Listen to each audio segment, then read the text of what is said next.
of the California Health and Human Services Agency, I am thrilled to announce the launch of California's Public Health Network Innovation Exchange, or Phoenix. This is an effort to not only address the public health gaps created by the federal administration, but also an effort to accelerate public health innovation, collaboration, and communication at the state, national, and global levels in support of your health. The exchange will serve as a hub for advancing modern tools, best-in-class science, and coordinated responses to emerging health threats. Thank you, Governor Newsom, for your leadership, and to the partnership of the California legislature who have invested in our ability to realize this collaboration for the betterment of Californians. This effort builds on additional work we have announced, including the establishment of the West Coast Health Alliance, the newly formed Governor's Public Health Alliance, our Public Health for All Californians Together, or FACT Coalition, and California being the first state in the nation to join the World Health Organization Global Outbreak Alert Response Network. We've also updated vaccine policy via changes to state law to ensure we continue to lead with science, and we've even done more. So now we have the exchange as yet another example of California's commitment to your health and well-being. Thank you to the three phenomenal health leaders for your partnership, and California's exceptional public health officer, Dr. Pan, all of whom you'll be hearing from today. Dr. Susan Menares is a globally recognized leader in health innovation, biomedical technology, and global health security, and also served as the most recent CDC director. She will serve as a strategic health technology and funding advisor, and will lead the development of relationships and collaborations with private sector, technology, and academic partners to advance technological innovations. Dr. Deborah Howry, a physician, public health executive, and recent CDC Chief Medical Officer, will serve as a senior regional and global public health medical advisor for the exchange. Dr. Howry will engage existing public health alliances and organizations to develop a larger and more sustainable public health network across the local to global spectrum. And finally, Dr. Caitlin Jetlina, an epidemiologist and one of nation's leading scientific communicators, will advise the California Department of Public Health on the critical need to maintain public confidence in the institutions that keep Californians safe. The department is the launch partner for the Project Stethoscope, a program of your local epidemiologist led by Dr. Jetlina, that helps rebuild connections between communities and public health institutions, trusted sources of information. And as a mother and grandmother, I am appreciative of having trusted messengers to guide my decisions on how to keep my family healthy. With that, Dr. Menares, thank you for your leadership and collaboration, and I will turn it over to you. Thank you, Secretary Johnson, and thank you, Governor, for allowing us to be here today. I'm very excited to continue my long history of driving technology innovation to improve health outcomes, and so happy to be returning to California to spend dedicated time to support this effort.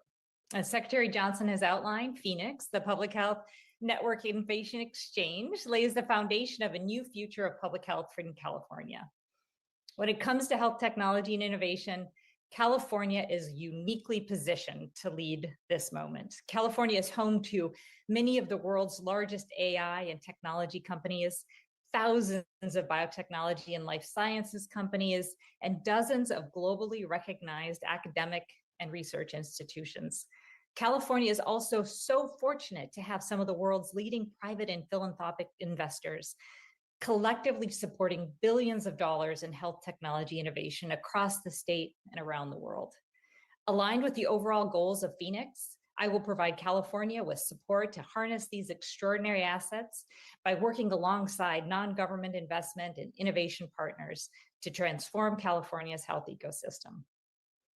California's technology innovation focus under Phoenix will include many different aspects of the health ecosystem, including developing advanced digital health capabilities such as real-time public health and information exchange, AI-enabled biodetection and risk analytics, and secure standards-based data interoperability.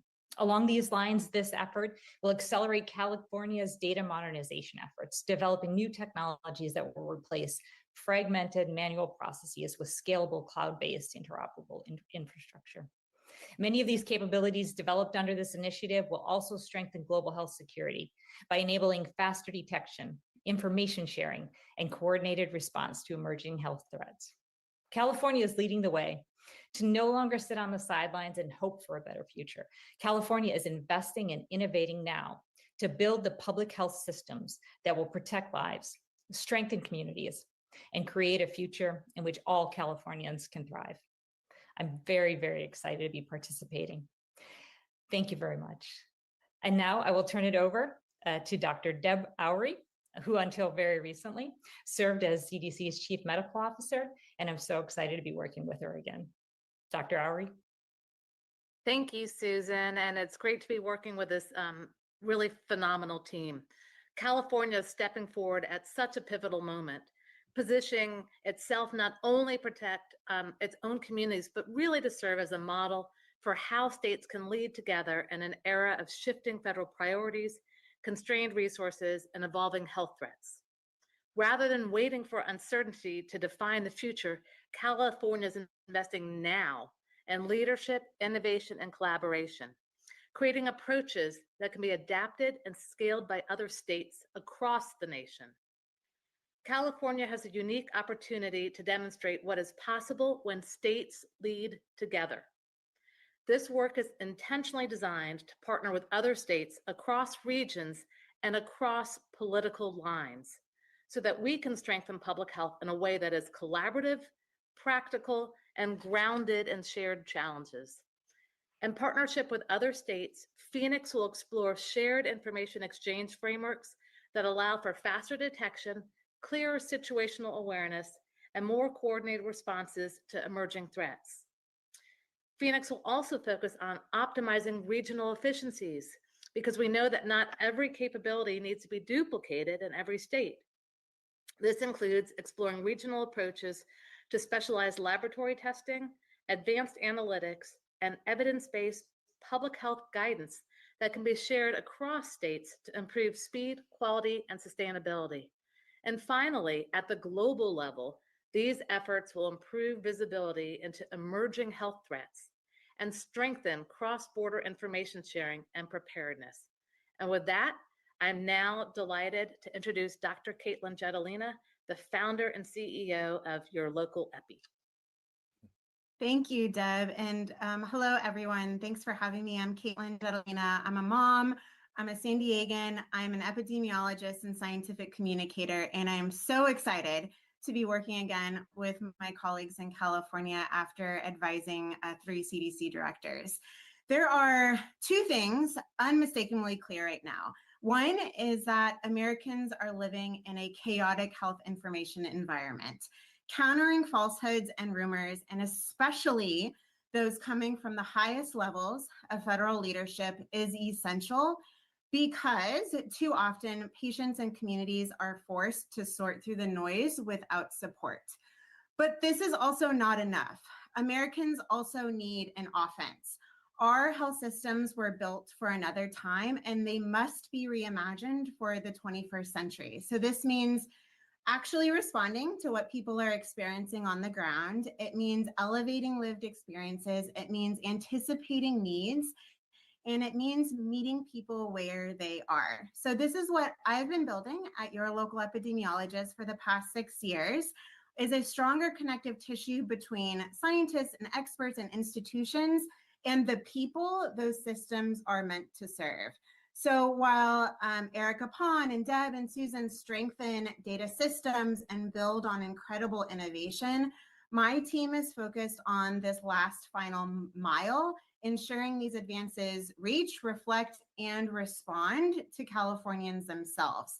Data and innovation really only matter if they translate into clarity, into trust, and into action.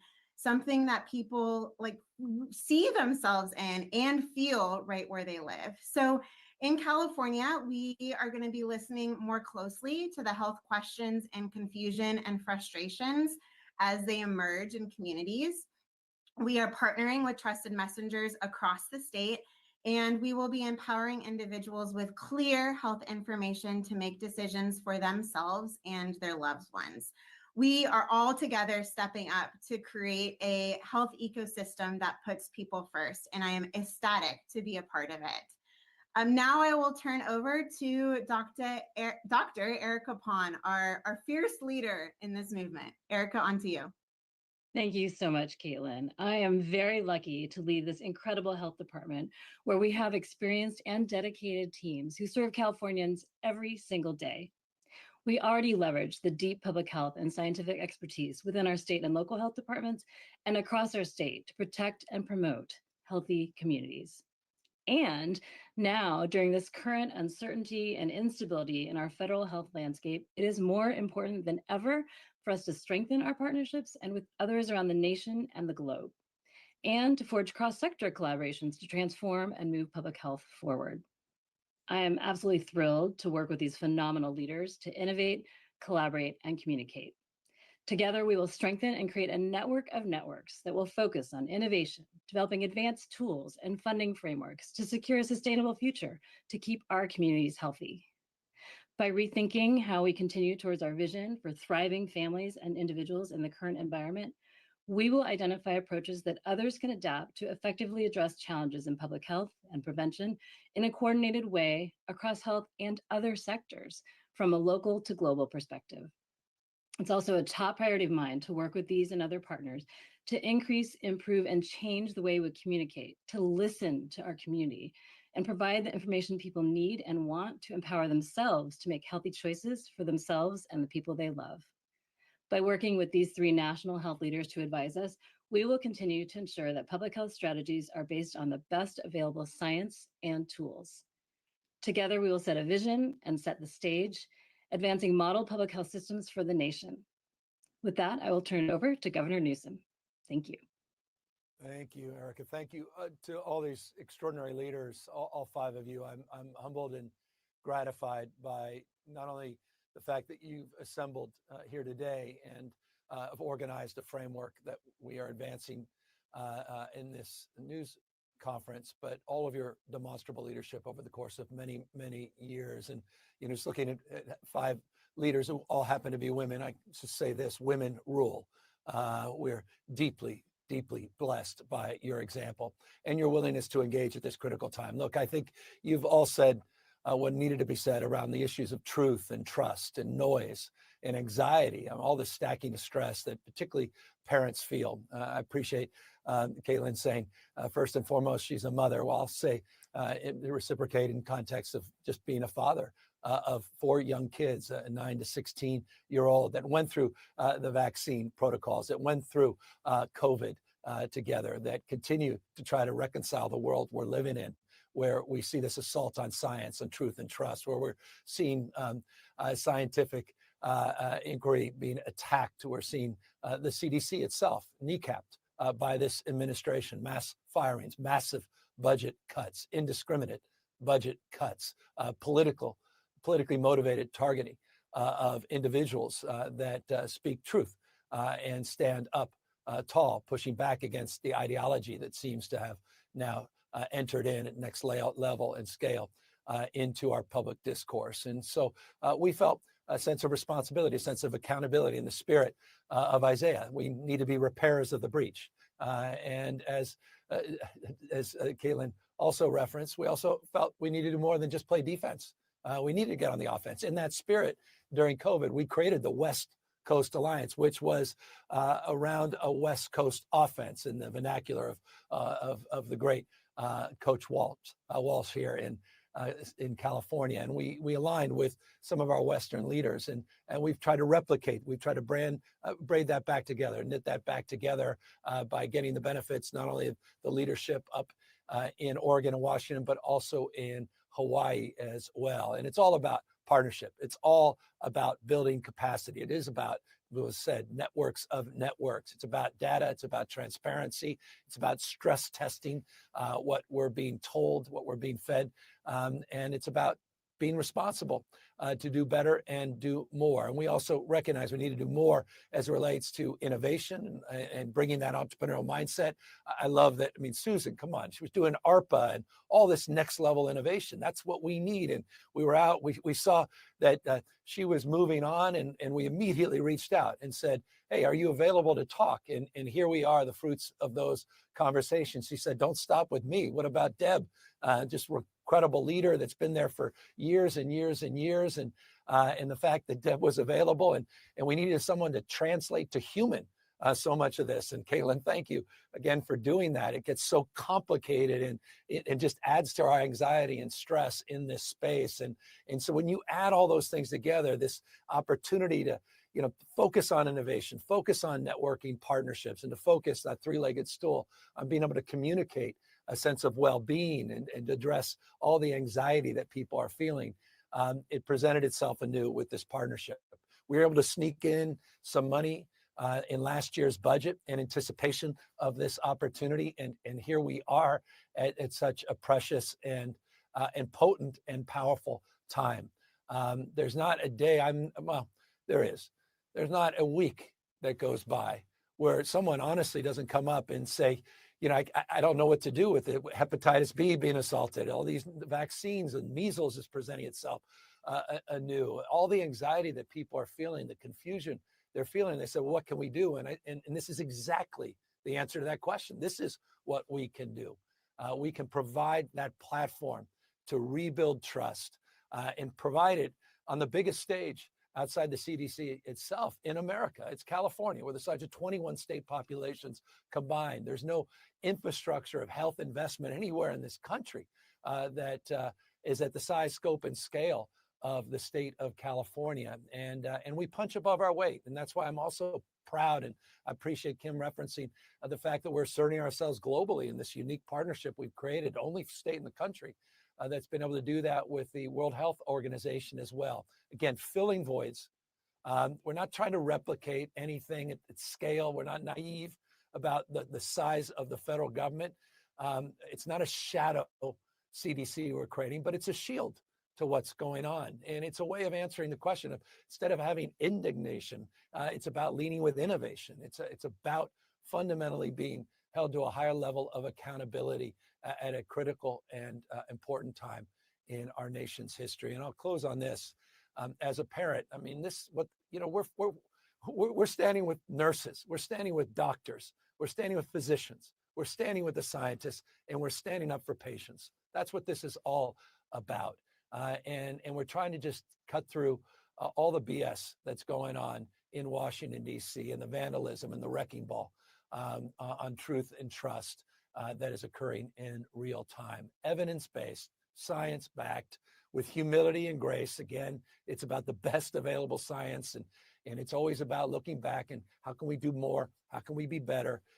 And so we'll bring that to this cause as well. But again, I'm grateful for this opportunity to highlight and share more publicly with all of you what we're doing. And I'm so blessed on behalf of the California legislature that is enthusiastically supporting this effort in partnership with these three other remarkable states that we're able to do something that a few can do at a time that is critical in rebuilding trust and continue to transform our system of public health in this state and lead by example all across this country. So thank you again, Dr. Pond, for you helping make all of this happen. And Secretary Johnson, thank you for your ongoing leadership in this space. And we're now happy to answer any questions that anybody has.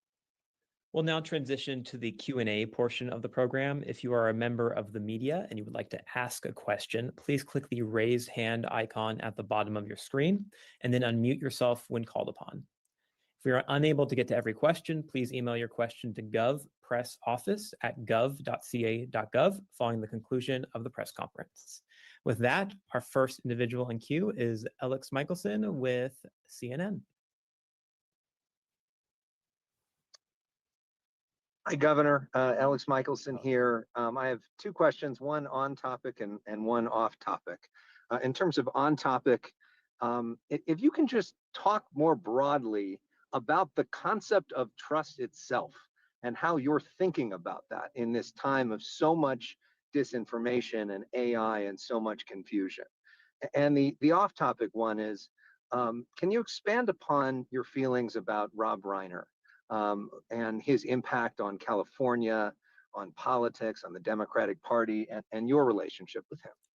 Well, just on that, because you hit my heartstrings. I was on a Zoom with the Reiners just a few weeks back, and had this wonderful conversation comparing notes, and was just reminded about how consistent they've been, how constant they've been, in the cause of not just protecting democracy, but promoting well-being, social justice, racial justice, economic justice. When Alex, I was out there feeling a little alone doing same-sex marriage in 2004.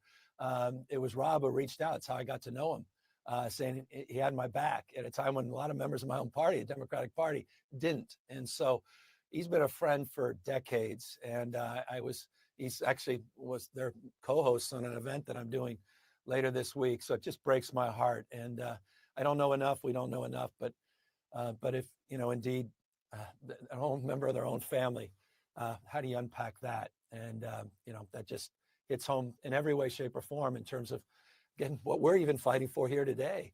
And just trying to continue to lead by example. But anyway, my heart goes out to his family and this terrible tragedy. As it relates to the issue of trust and truth, it just, I think, back to just this notion of humility and grace. Alex, and I've mentioned this before, we've been going through a process, and we're very, very shortly going to be presenting it, really looking and stress testing at what we did right and what we did wrong during COVID. And I think that's how you rebuild trust, is you stress test things. You can't act in an ideological way. And I think folks are accused often, sometimes rightly, sometimes unfairly, of acting in an ideological prison. And so you have to put that to the test. That's what transparency is about, accountability broadly. And that's what I think you need to bring to this endeavor. And that's exactly what these three remarkable leaders have committed to. And this three-legged stool that I reference, it is about rebuilding trust. At the core, it's about rebuilding trust to public health. It's about addressing the anxiety that every parent feels at this moment about all that noise that's out there, and what they do, and who can they trust at this moment. And it's about, as I suggested, the 10 pole of accountability. You got to fill the void. It's not, again, good enough just to talk about the way the world should be. You got to enter into that fray, into that void, and you got to assert yourself. And that's what we're doing. And we're doing it with others in the spirit. If you want to go fast, go alone, but if you want to go far, you got to go together. And it's that spirit of networking and partnership that also, I think, is critical in a bipartisan, post-partisan way of rebuilding trust. Our next reporter in the queue is Melody Gutierrez from the LA Times. Melody, please unmute yourself. Thank you. I appreciate it. Governor, can you talk a little bit? You said there was money in the last budget. Can you explain a little bit more on what the budget for Phoenix will look like? Will there be additional hires? As well as, will there be cost sharing with other states? Just a little bit more information on what this budget situation looks like. Yeah, we've been working on that just through the West Coast Alliance and how that looks, as well as the 15 governors that we're partnered with that governor's partnership that we've advanced. And so we're looking at being more resourceful, not just putting resources up in terms of sharing staff in the context of sharing this networked capacity to engage with our collective staffs and compare and contrast, and make sure that all of us are stress testing and all of us are aligned. But we put $4 million in the budget, specific to your question, last year. We could break that down, maybe do that offline. We could show you where we'll start to allocate those dollars as we move forward. But look, this whole idea was about to build momentum and fill that void. And to the extent that we can continue to build more collaborators and more consultants, bring more people to the table, I think this is so foundational. At the end of the day, this is universal. And I don't know if there's a topic that has struck more of a chord in the last many months than public health in this country, not least of which, and forgive me for not being so self-evident, it's table stakes, but the cuts that this administration, not just placed on terms of the burdens to CDC, but the cuts to Medicaid, or next level. It's unprecedented in U.S. history, these kinds of cuts. And so it's going to put even more stress on our systems. And that's why it's so important we bring back that relationship to truth, trust, and build back a relationship to what we do best, and that's innovating and maintaining our cutting edge disciplines so that we can reduce costs and ultimately provide more at a time where we're not seeing that kind of contribution that we've seen in the past from the federal government.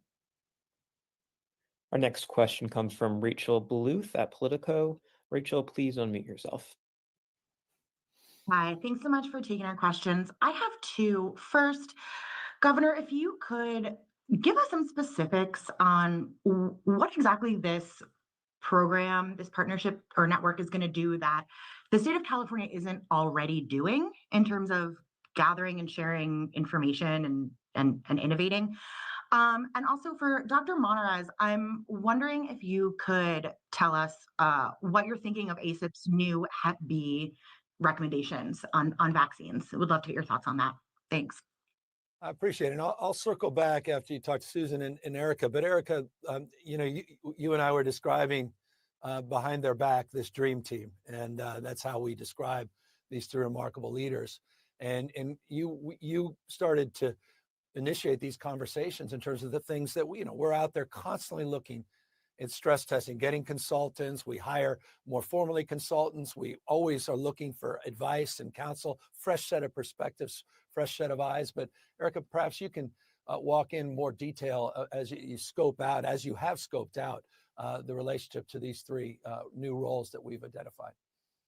Sure, happy to. I think sort of some themes that you've heard, but really innovation, and that was one of your questions to Dr. Monarez, who will speak more about that. But in innovation in a few different ways, again, making sure we have the right tools and the best available tools, and also innovation around how we actually have our funding frameworks, which is part of your other question. Like, health is important to everybody. How do we make sure we work more closely across different sectors to resource the health that we all care so much about? And then as far as collaboration, I think as Secretary Johnson and Governor Newsom mentioned, we're really building on a lot of other networks and alliances, but wanting to make sure that we're doing that, more strategically and really understanding this evolving ecosystem in public health. And so Dr. Howery is really, with her longstanding work at CDC and working with partners across the country, can really help us glue these networks along those lines together. And then, just can't say enough too about how important communication is to trust and how we do rethink again and innovate actually in how we communicate. We've done a lot of unidirectional communication in public health in the past, and just getting information out there. But how do you listen and hear that feedback and understand what information do people need to make decisions for themselves? I think that's really, and back to lessons learned from COVID, I think we really need to do a better job hearing what people need to know and make sure they're getting good information for themselves. So those kind of a highlight of the three different pillars and how these amazing leaders are going to help us. Susan? Yeah, thank you. So first I want to follow up just a little bit on what Dr. Pond had highlighted on the innovation front.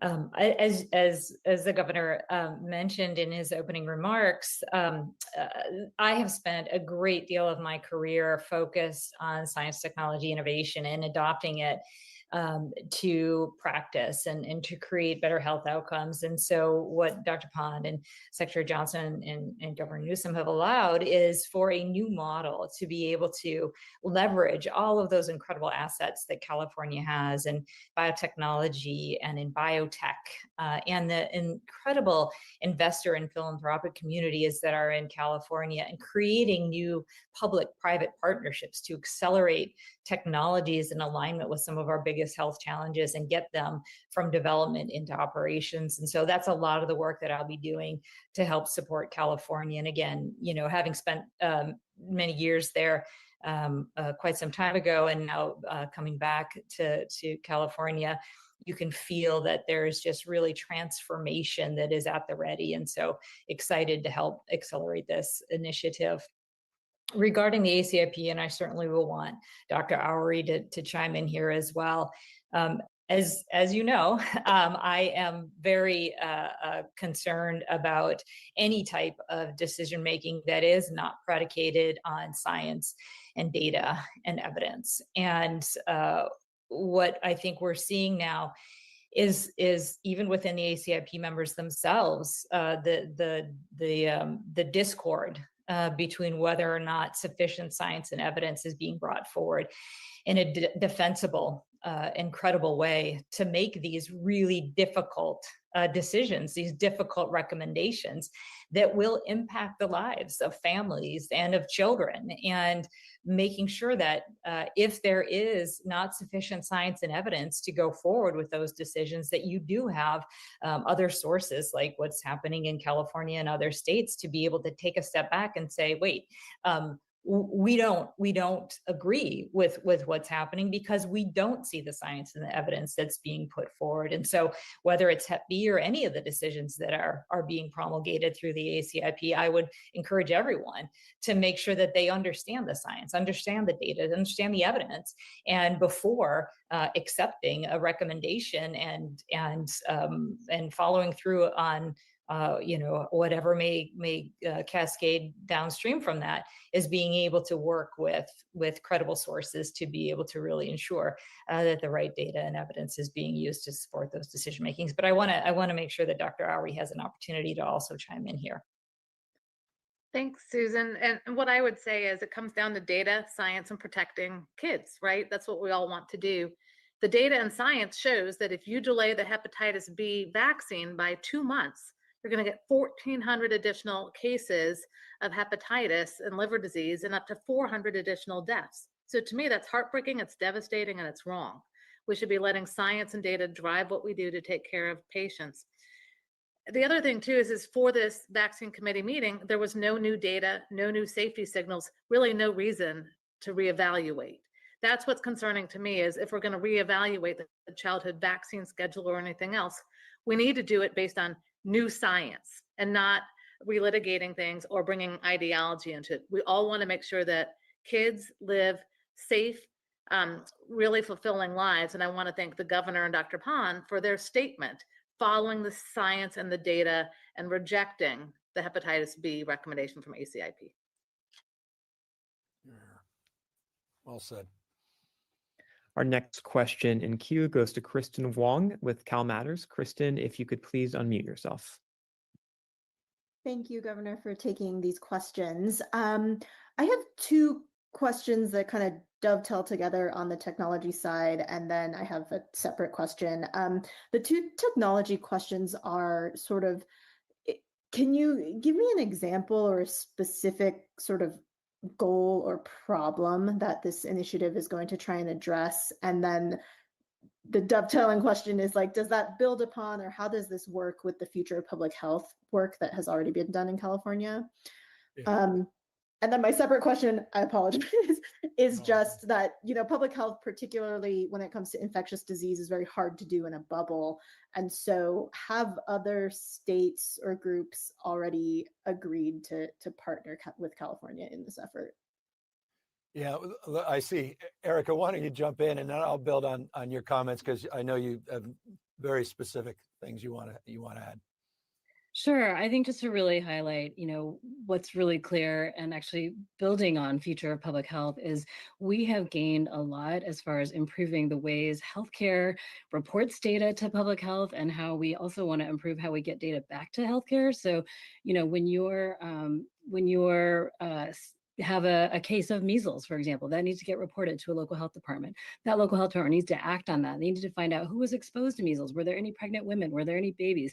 They might need an intervention within the next 2 to 3 days, and that needs to happen in a timely way. And we had very, very outdated ways to do all those things prior to the pandemic. And we've built some really great technology that we want to build upon even further and improve data exchange between healthcare and public health, so that we can all have better situational awareness and follow health trends over time.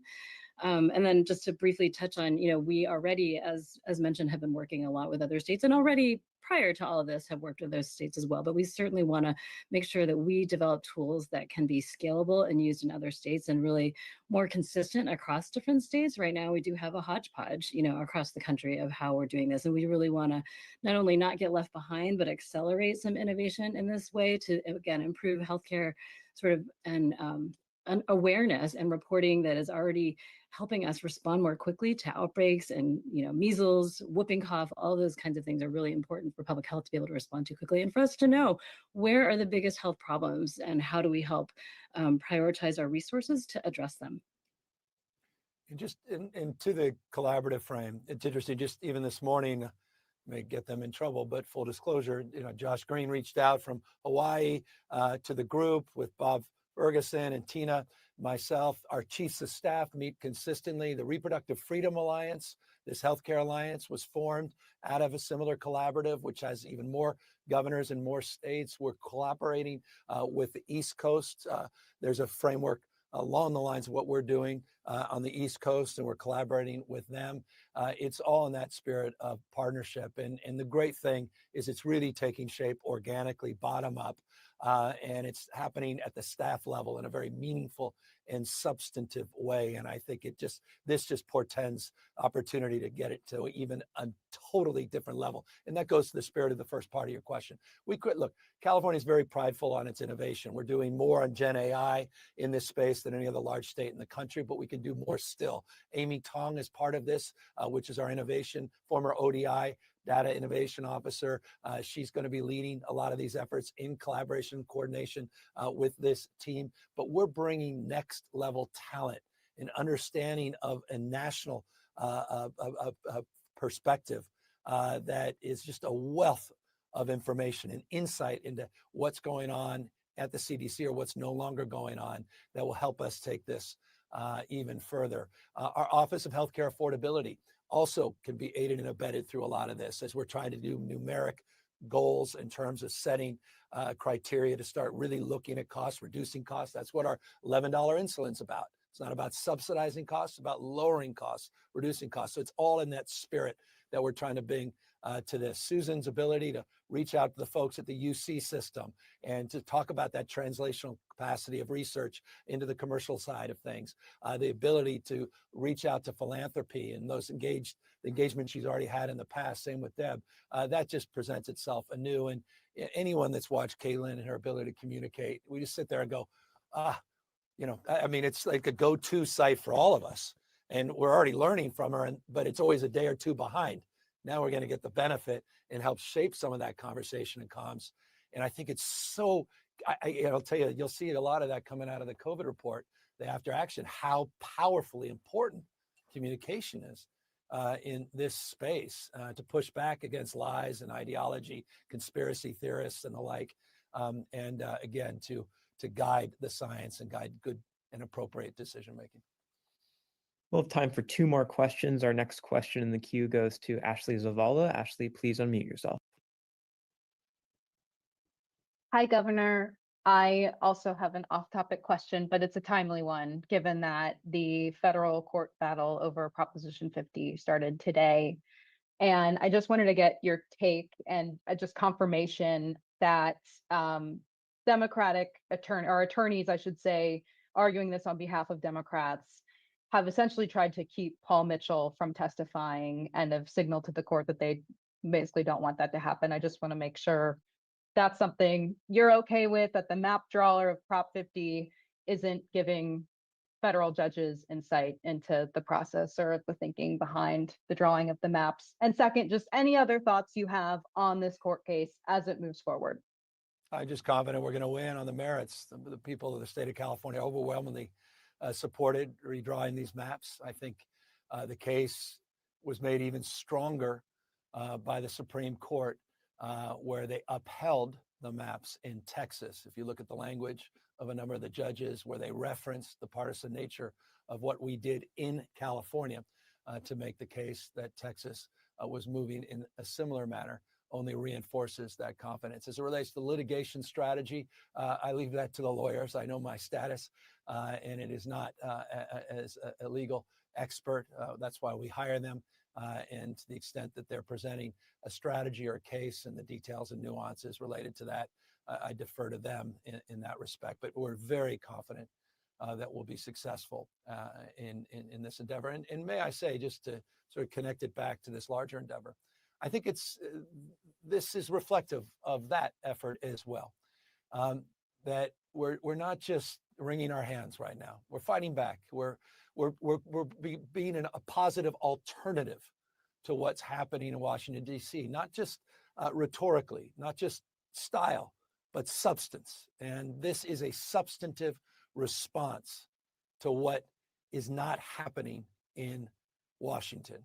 That was a substantive response to the effort to try to rig next year's election. And I'm really proud of this state and our state of mind as it relates to these efforts to meet this moment head on and to assert ourselves and to have the capacity to do that. And again, if I believe that maybe in the last question, in the spirit that we opened up, and that is truly the ability to attract the best minds out there. And I'm just humbled and blessed by these three remarkable leaders that they were willing to engage with us. They're willing on behalf of not just the 40 million people we represent here in California, but tens of millions, hundreds of millions of more that are looking for leadership and that are really scared about what's going on in public health and at the CDC today, and for that matter, more broadly at HSS, that they have these remarkable people that are willing to raise their hand and say, we're going to be part of the solution, and we're going to help support a strategy to address that anxiety. They're the antidote to that anxiety, and I'm grateful to all of them. With that, Dr. Pound, any closing remarks as we sign off? Any final things that weren't said that we should have said? Kim? I'll just say, again, really thrilled about this opportunity. This is about upholding science, integrity, and trust, and really looking forward to our way forward together. Thank you. We have your back, California, and more. And we're showing up for you. Here we are. Can we make Caitlin the final word since she is the word guru? No, I'm just honored to fight for Californians. As a fellow Californian, as a mom, this is an incredibly terrifying time. And it is time to find courage. It is time to demonstrate trustworthiness, not just to declare it. And we're all going to do our very darn best to step up and take this forward. So thank you, Governor Newsom. Thank you, Susan, Deb, Erica, Kim. I'm so excited about this. Now I'm going to feel guilty. Deb and Susan, any final words? Just before we close the loop here. Just the same. I am so excited by the opportunity to do the thing that I love the most, which is to accelerate health technology and innovation to produce better health outcomes for everyone. So thank you for the opportunity. Well said. And I'm just thrilled to work with this great team. And I know that California will really be a model for other states and around the world. So for me, it's just wonderful to be able to take care of patients and communities, and look forward to working with everyone. Thank you. Well, I'm going to lie and I'll close it out because you just reminded me of a wonderful quote in the spirit of Pericles, who said to the Athenians, "We do not imitate, for we are a model to others." And I think that's the spirit I think defines the best of California. I say that with humility, but I do feel that sense of responsibility and to model better behavior. So with that, we thank all of you for tuning in, and we look forward to talking a lot more as we advance this initiative and we highlight some of the successes and the early wins, and we continue to expand the scope and scale with other governors all across this country. Thank you, everybody.